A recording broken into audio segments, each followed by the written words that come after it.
gitna ng katahimikan, doon mo mas maririnig ang mga kwento ng pagmamahal, pananampalataya at paninindigan.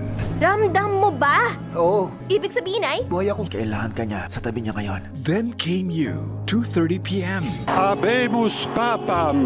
Yan ang unang act of charity ko sa bago Santo Papa. Ang magiging direksyon ng Simbahang Katolika sa makabagong panahon. Pope Leo XIV, ang pastol, 4:30 p.m. Atin pong gunitain. Sama-sama po tayong manalangin at magnilay-nilay. Celebration of the Lord's Supper, 5 p.m.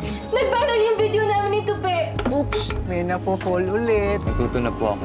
Love at First Stream, 6 p.m. Samahan mo ako, Binibini. May nag-aabang na liwanag sa harapan mo at tatapat yun sa kanya tatayuan mo. Sigurado ako. The Life of Chuck, 8 p.m. Hindi tayo susuko. Para sa isang gaya mo, parang laging tanaw ang hangganan. Nakaka-inspire kayo, sir. Spare Parts, 10 p.m. Buksan ang puso at sandaling pakinggan ang kabutihan ngayong Holy Thursday.